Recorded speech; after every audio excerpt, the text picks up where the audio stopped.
देखिए मैं इस बात वाजे कर, पहले दिन से बात कायदे मोहतरम ने फरमाई थी, आज भी, कि ये मसलक का मसला है ही नहीं।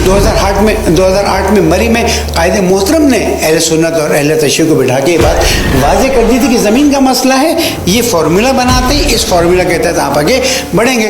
अब जिन्होंने उस फार्मूला को कबूल नहीं किया, सही तरह से आगे नहीं बढ़ाया, दे रिस्पॉन्सिबल। बड़ी जानें चली गई, लोगों की ज़िंदगियाँ चली गई, वीज़ा वाले लोग वहाँ बैठे हैं परेशान। मुझे फिर एक और भी किसी ज़िम्मेदार ने फ़ोन करके कहा कि हम इंशाल्लाह एक एयरक्राफ्ट सर्विस शुरू करना चाहते हैं, हफ्ते में 2 मरतबा जाएगी ताकि जो हैं बुलाया जाए। ज़ख्मियों को भी अल्हम्दुलिल्लाह पारा चनार से पेशावर पहुँचाया गया, मरीज़ों को बुलाया जा रहा है। कैंसर के पेशेंट हैं, हार्ट के पेशेंट हैं, बहुत बड़ी मसला कहाँ है इस वक्त?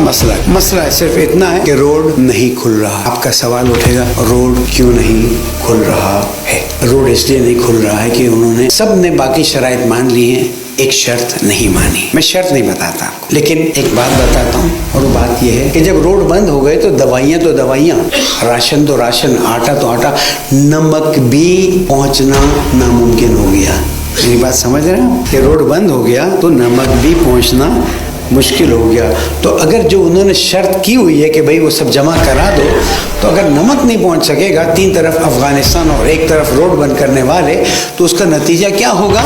ये वही है पारा चिनारी कि चंद दिनों पहले या महीनों पहले कह देता हूँ, चलें ताकि आई एम करेक्ट, चंद महीनों पहले इन्हीं गयूर पाकिस्तानियों ने हमारे मोहतरम दिलेर फौजियों के साथ मिलकर क्रॉस बॉर्डर इनकर्जन को रोका था, और हमारे कुछ सिपाही कुछ मुश्किलात में थे। मैं बिल्कुल जिम्मेदारी से बात कर रहा हूँ और फ़ख्र से बात कर रहा हूँ, और मैं अपने फ़ौज की कोई नेगेटिविटी नहीं बता रहा हूँ। ये बताना चाह रहा हूँ कि गयूर पारा चनारी पाकिस्तानी अपनी फ़ौज के शाना बशाना खड़े रहे, अभी भी नहीं।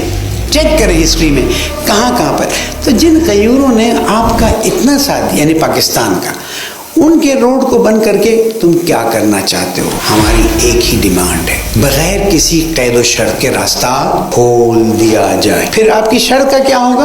अभी जब इनके बुजुर्गों से बात हुई तो उन्होंने कहा कि अगर हम अभी साइन कर भी लेते हैं, फिर हम वापस जाते हैं और हमारी 6-7 लाख की आबादी है, वो कहते हैं हम तो आपकी बात को नहीं मानते, तो हम क्या मुंह दिखाएंगे? वो कहते हैं रास्ता खोल दो, राशन, फ्यूल, सब चीजें आने दो, हम अपने लोगों तक जाएंगे। क्योंकि इमामिया मरकज़ के जो सेक्रेटरी थे वो मुसलसल हमारे साथ थे, जो MP साथ हम थे वो हमारे साथ रहे, हमने बड़ी गुफ्तगू की। उन्होंने कहा रास्ता खोल दे, हम मुशावरत करेंगे और कोई रास्ता निकालेंगे। लेकिन KPK की गवर्नमेंट के एक अजीब व गरीब इंसान ने जो बातें की हैं, या अखबारों में, मुझे यहाँ बयान करने का टाइम नहीं है। मैं सवाल करता हूँ, क्या इस तरह से बात की जाती है? ये पार्लिमानी ज़बान है जो तुम वहाँ पर इस्तेमाल कर रहे हो। मुझे नहीं लगता कि ये लोग इस काबिल हैं कि इनके ये जिम्मेदारियाँ दी जाएँ। हम हुकूमत से, चाहे प्रोविंशियल हुकूमत है चाहे मरकज़ी हुकूमत है, एक ही डिमांड कर रहे हैं, बग़ैर किसी कैद व शर्त के रास्ता खोल दें।